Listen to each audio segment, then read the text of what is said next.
So hey guys, good evening. আমি রনিত আবার চলে এসেছি একবার লিডি কনসালটেন্সির আপডেটস নিয়ে। আর কিছু ডিসকাশন আজকে করবো, সেই ডিসকাশনগুলো খুবই ইম্পর্টেন্ট। এখনও অনেক স্টুডেন্টস রয়েছে যাদের মিনস ডাউটস ক্লিয়ার হচ্ছে না, বা যারা ভেবেই চলেছে যে আমাদের এর পরবর্তী সময়ে কি হতে পারে, বা কোথাও সিটস পাবো কি না, বা আদৌ কি সিটসগুলো ফুলফিল হয়েছে কিনা, সেই সব ডিটেলস নিয়ে। তো কিছু ডিসকাশন এখানে পয়েন্ট রয়েছে যেগুলো ডিসকাস করা উচিত আমাদেরকে, বা যেগুলো দেখা উচিত আমরা, যেগুলো দেখবো আজকে আমরা। তো সেগুলো দেখার জন্য আজকে আমরা প্রথমে স্ক্রিনে চলে আসি, যে স্ক্রিনের কী আপডেট রয়েছে। প্রথমত ওয়েবসাইটে চলে যাব, আমাদের WBMCCর ওয়েবসাইটে যে আপডেট কী রয়েছে। আপাতত আপডেট এখন বলতে যেটা রেজাল্ট আমাদের হয়েছে, রেজাল্টের পর এখন আপাতত কোনো শিডিউলও চেঞ্জ হয়নি। আর আপনার এলিজিবল ক্রাইটেরিয়া যেটা ছিল সেটাই আপলোড রয়েছে। আর অ্যালটমেন্ট যেটা হয়েছে রাউন্ড 5-এর, সেটাই রাউন্ড 5 মানে বলতে চলেছি, বা বলতে চাইছি স্পেশাল স্টে ভ্যাকেন্সি রাউন্ড, সেই রাউন্ডের রেজাল্টটাই কিন্তু এখন আপাতত দেখাচ্ছে। এবার এরপর অনেক কোয়েশ্চেন্স কোয়ারি রয়েছে যে আমাদের নিয়ার অ্যাবাউট 100 সিট যে খালি ছিল, সেই সিটসের ক্রাইটেরিয়া বা সেই সিটসের ফুলফিলমেন্ট কতগুলো হয়েছে। এখানে দেখতে পাচ্ছি আমরা যে আইকিউ সিটি প্রাইভেট ম্যানেজমেন্ট কোটার জন্য 2টো সিট খালি ছিল, আইকেয়ার আপনার 2টো খালি ছিল, gems Jagannath Gupta medical institute বা হসপিটাল 9টা খালি ছিল, KPC 6টা খালি ছিল, গৌরী দেবী 5টা খালি ছিল, শান্তিনিকেতন 8টা খালি ছিল, সনকা 5টা খালি ছিল, JS 2টো খালি ছিল, JMN 5টা খালি ছিল, কিমস 3টে খালি ছিল, ইস্ট ওয়েস্ট 15টা খালি ছিল, জাকির হোসেন 6টা খালি ছিল, রানিং ইনস্টিটিউট অফ মেডিকেল সায়েন্স 6টা খালি ছিল, PKG 13টা, আর ক্যাম্পাস 2 জগন্নাথ ইনস্টিটিউট যেটা ছিল 12টা খালি ছিল।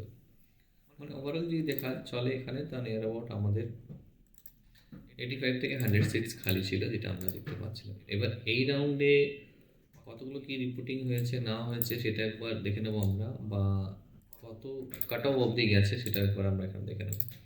দেখো, কাট অফ অবধি যদি দেখা গেলে এখানে প্রথমত ডিসকাস করবো আমরা যে রাউন্ড 5-এর স্পেশাল স্টে রাউন্ড ভ্যাকেন্সি রাউন্ডে আমি প্রত্যেকটা রাউন্ডের এখানে কাট অফ কম্পারিজন করে দিয়ে দিয়েছি, দেখতে পাচ্ছেন আপনারা। যে ইস্ট ওয়েস্টের প্রথম রাউন্ডে কাট অফ ছিল 287, রাউন্ড 2-এ ছিল 239, রাউন্ড 3 ছিল 199, স্টে ভ্যাকেন্সি রাউন্ডে 187, আর স্পেশাল স্টে ভ্যাকেন্সি রাউন্ড মানে রাউন্ড 5-এ 174। গৌরীদেবীতেও 221, 267, 225, 189, 207, এই রাউন্ডে 217 গেছে। আইকিউ সিটি 224, থার্ড রাউন্ডে সেকেন্ড রাউন্ড 261, থার্ড রাউন্ডে 241, ভ্যাকেন্সি রাউন্ডে 190, আর রাউন্ড 5-এ রয়েছে আপনার 258। রাউন্ড 1-এ চলেছে আপনার জগন্নাথ ইনস্টিটিউট মেডিকেল সায়েন্সে 283, 277 সেকেন্ড রাউন্ডে, থার্ড রাউন্ডে রয়েছে 232, রাউন্ড 4-এ রয়েছে 186, আর রাউন্ড 5-এ রয়েছে 174। এই রাউন্ডে অনেকটাই কিন্তু নিচে গেছে 174। JS কলেজ যেটা সাঁতরাগাছিতে রয়েছে সেটাকে দেখতে পাচ্ছি আমরা, এই 220 ছিল প্রথম রাউন্ডে, সেকেন্ড রাউন্ডে 260, তৃতীয় রাউন্ডে 222, চতুর্থ রাউন্ডে 190, আর তারপরের রাউন্ডে 239। এখানে কিন্তু কাট অফ ওপরে চলে গেছে, এটা দেখতে পাচ্ছি আমরা। জাকির হোসেন মেডিকেল কলেজ প্রথম দিকে শুরু হয়েছিল 192-এ, সেকেন্ড রাউন্ডে হয়েছে আপনার 205-এ, থার্ড রাউন্ডে 190, ফোর্থ রাউন্ডে 176, আর এই রাউন্ডে যেটা লাস্ট রাউন্ড, রাউন্ড 5-এ গেছে 172-এ কিন্তু লাস্ট অ্যালটমেন্ট হয়েছে। JMN 215, সেকেন্ড রাউন্ডে 265, থার্ড রাউন্ডে 240, ফোর্থ রাউন্ডে 232, তারপরের রাউন্ডে রয়েছে 213। কাট অফ একটু হলো মিডিয়াম হাই সেম একই বলতে পারি আমরা, যে নিয়ার অ্যাবাউট সেম গেছে। কেপিসি অনেকটা ডাউনফল দেখতে পেয়েছি আমরা। প্রথমত 457, সেকেন্ড রাউন্ডে 463, ফোর্থ রাউন্ডে 464, তারপরে রাউন্ডে 399, আর তারপর রাউন্ডে 403। নিয়ার অ্যাবাউট 400-র কাছাকাছি খেলেছে প্রত্যেকটা রাউন্ডে। KIMS Krishnanagar institute of medical science 197 স্টার্টিংয়ে, second round 230, third round 189, fourth round 182, তারপরে round 188। SMC 195, second round 231, third round 210, 180, 174। SRMS means চানকা 202, 243, 213, ফোর্থ রাউন্ড 184, তারপর রাউন্ড 204। আইকিয়া 299, রাউন্ড 2-এ 316, থার্ড রাউন্ডে 297, ফোর্থ রাউন্ডে 287, তারপর রাউন্ডে 418। অনেকটাই কিন্তু হাই চলে গেছে যেহেতু সিট কম ছিল। রানিং ইনস্টিটিউট অফ মেডিকেল সায়েন্স প্রথম রাউন্ড পার্টিসিপেট করেনি, সেকেন্ড রাউন্ড থেকে এসেছিল 214, third round 193, fourth round 183 and last round 174। PKG fourth round থেকে পার্টিসিপেট করছে 177, এই রাউন্ডে 172। যেখানে স্ট্রো মেডিকেল সায়েন্স 175 প্রথম রাউন্ডও, মানে ফোর্থ রাউন্ডে আর ফিফথ রাউন্ডে কিন্তু 175। এসকেএস এখন অবধি কোনো আপডেট দেয়নি বা পাইনি, এটা দেখতে পাচ্ছি আমরা। তো নিয়ার অ্যাবাউট যেসব কলেজগুলো আমাদের কাছে সিটস ভ্যাকেন্ট ছিল, কম্পারিজন অফ দ্য সিটস, সেখানে অনেকটাই যে কাট অফ ছিল তার থেকে একটু ডাউন গেছে। যেমন ইস্ট ওয়েস্টে 187 লাস্ট গেছিলো, 174-এ কিন্তু কাট অফ গিয়ে দাঁড়িয়েছে। জগন্নাথ গুপ্তাতে গরিদেবীতে 189 ছিল, সেখানে 217-তে গিয়ে কাট অফ হাই গেছে, মানে যেখানে সিট কম ছিল সেখানে কাট অফটা একটু হাই চলে গেছে। তো এইভাবে কনফিউশন গেছে। খুব জলদি আমরা দেখে নেবো যে আমাদের স্টেট কোটার কী কাট অফ ছিল। স্টেট কোটা কাট অফটা দেখে নেবো আমরা। স্টেট কোটা যেটা লাস্ট এই রাউন্ডে আপনার সিট অ্যালটমেন্ট হয়েছে, সেটা জেনারেল ক্যাটাগরি হয়েছে 467। আচ্ছা, ক্ষমা চাইবো, এখানে 95,000 হবে, সেখানে আমি 9,555 করে দিয়েছি, যাই হোক। আচ্ছা, জেনারেল ইডব্লিউএস এর এখানে রয়েছে 393-তে কাট অফ গেছে, ঠিক আছে। আচ্ছা, ওবিসি এ 456-এ আপনার অ্যালটমেন্ট হয়েছে, আর ওবিসি বি 438-এ।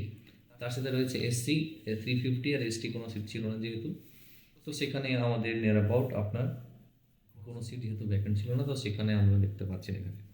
এবার ওভারঅল যে সিটসগুলো বেঁচে রয়েছে বা যেগুলো আপনার রিপোর্টিং আপনার 26 তারিখ বা 27 তারিখ হয়েছে, এই যে সিটসগুলো আমরা কনফার্মেশন করছি যে এই সিটগুলো খালি ছিল, এই সিটগুলোতে কতগুলো আপনার মিনস সিট অ্যালট হয়েছে বা ছেলেমেয়েরা রিপোর্ট করেছে, সেটা হচ্ছে সবথেকে বড় কথা। কারণ এরপরে যে রাউন্ডের যে রেজাল্টটা দেখতে পাচ্ছি আমরা, রাউন্ড 5-এ যে সেকেন্ড অ্যালটমেন্ট লিস্টটা বেরোবে, সেটা হচ্ছে 30 তারিখে, মানে কি আজ বিকেল 28 তারিখে আমি যদি ভিডিওটা করছি, কালকের পর পরশু আপনারা দেখতে পাবেন একবার সিট অ্যালটমেন্টের রেজাল্টটা আপনারা আবার একবার দেখতে পাবেন। কিন্তু আমার মনে হয় যে আমরা একটা আশ্বাসন পাচ্ছি যে যেসব সিটসগুলো খালি রয়েছে এরপর কিন্তু রাউন্ড 6 হওয়ার কি চান্স রয়েছে। সব থেকে বড় কোয়েশ্চেন, অনেক প্যারেন্টসও এখনও প্যানিক করছেন বা এমসিসিরও সেম কোয়েশ্চেন্স রয়েছে যে যেসব সিটস খালি রয়েছে এটা কেন রাউন্ড 6 হওয়ার চান্সটা কেন রয়েছে বলে দিই, যে এখনও ছেলেমেয়েরা অ্যালটমেন্ট হওয়ার পরও কিন্তু অনেক ছেলেমেয়ে স্টুডেন্ট রয়েছে যারা কিন্তু রিপোর্ট করেনি অ্যালটেড কলেজে। সেম জিনিস কিন্তু ওয়েস্ট বেঙ্গলও আমরা অনেকবার দেখেছি বা লাস্ট দু একটা রাউন্ডে দেখেছি, যেখানে সিট অ্যালট হয়ে যাওয়ার পরও ছেলেমেয়েরা কিন্তু অ্যালটেড কলেজে গিয়ে রিপোর্টিং করেনি, তো সেই ছাত্রে আপনার কলেজের সিট কিন্তু ভ্যাকেন্ট হয়ে যাচ্ছে। তো এরপর একটা কোয়েশ্চেন যেখানে আসছে যে রাউন্ড 6 আদৌ কী হতে পারে বা চান্স কী রয়েছে, যেখানে আপনার স্টেট ওয়াইজের যে আপনার রিপোর্টটা দিয়ে দিয়েছে যে আপনার কাউন্সিলিং শিডিউল, এটা দিয়ে আমরা দেখে নিয়েছিলাম এখানে যে কী হতে পারে। এখানে আমরা দেখে নিয়েছিলাম যে লাস্ট রিপোর্টিংস বা শিডিউল অনুযায়ী এটা ছিল যে 30 তারিখ আপনার বা 31 ডিসেম্বর অবধি সব কিছু শেষ করতে হবে, আর তার সাথেই কিন্তু আপনার রাউন্ড 5-এ যেটা লাস্ট ডেট অফ জয়েনিং রয়েছে স্টেটে, সেটা হচ্ছে 10 জানুয়ারি। দ্যাট মিনস রাউন্ড 5-এর ইনিশিয়ালি আমরা তো এখানে 31-এ শেষ করে ফেলছি বা শেষ হয়ে যাচ্ছে, তারপরও কি একটা রাউন্ড হওয়ার কোনো চান্স রয়েছে? সব থেকে বড় কোয়েশ্চেন। কারণ কলেজে যদি সিট বেঁচে যায় মিনস, তাহলে সেই সিটগুলো তো আর ব্যর্থ যাবে না বা সেগুলো তো আর ভ্যাকেন্ট যাবে না। তাহলে কি অফলাইন মিনস কাউন্সিলিং হবে, নাকি অনলাইনেই আবার একটা রাউন্ড ক্লাস লাগানো হবে, যেখানে ছেলে মেয়েকে আপনারা দেখতে পাবেন যে সিটগুলো অ্যালট করা হচ্ছে। আপনাদের কি মনে হয়? আমাদের কাছে তো আপডেটস রয়েছে, যে আপডেটস নিয়ে আমরা কিন্তু ভিডিওস দিচ্ছি আপনাদেরকে টাইম টু টাইম। তারপরেও কিন্তু অনেক প্যারেন্টস আছে যারা হতাশ হয়ে নিজের ভুল করছে, বারবার সিট অ্যালট করছে হওয়ার পরেও নিজের মতো কলেজ না পাওয়ার জন্য রিপোর্ট বা অ্যালট করতে যাচ্ছে না। তো সেক্ষেত্রে আমাদের যেটা মনে হয় যে যদি সিটস কলেজের ক্ষেত্রে বেঁচে যায়, তাতে সেটা 8টা হোক, 10টা হোক, 20টা হোক, তাহলে কিন্তু রাউন্ড সিক্স হবার কিন্তু সম্ভাবনা অনেকটাই বেশি। রাউন্ড 6 তখন কিন্তু হতেই হবে। এবার দেখা যাক এর পরিবর্তে কতটা কি আমরা আপডেটস পাই বা কী আপডেটস আসে। এমসিসিও সেই দিকেই যাচ্ছে, কারণ কিছু সিটস এখনও ভ্যাকেন্স ছিল বা যদি রয়ে গেছে, যেগুলো নন অ্যালটেড থাকবে বা নন রিপোর্টেড থাকবে, সেগুলো কিন্তু আপনাকে ফুলফিল করার জন্য একটা রাউন্ড ইনিশিয়েট করতেই হবে। এবার আমরা আশাবাদী, আমরা অলওয়েজ প্রথম থেকেই একটা আশা নিয়ে আছি যে দেখা যাক কী হয়। তো সেক্ষেত্রে এবার 30 তারিখের রেজাল্টটা আমরা দেখবো যে কী হচ্ছে, এরপর যা আপডেটস আসবে সেটা নিয়ে আমরা ডিসকাস করবো। তো এখন অবধি আমার ভিডিওতে এটাই আপডেটস রইল। এরপরের যদি কোনো আপডেটস থাকে নিশ্চয়ই আমি আবার অনলাইনে এসে ডিসকাশন করবো। আপনাদের কী মনে হয় কমেন্ট সেকশনে নিশ্চয়ই জানাবেন যে রাউন্ড 6 হওয়ার কোনো স্কোপ রয়েছে কিনা। এর সাথে ভিডিওকে আজকে মেসেজ এখানে আপনি বিরাম দিলাম। যদি আদার্স কোনো কোয়ারি থাকে আমাদেরকে কল করে দেবেন, আমরা নিশ্চয়ই আপনাদেরকে সেই গাইডেন্সটা ফুলফিল করব। Thank you.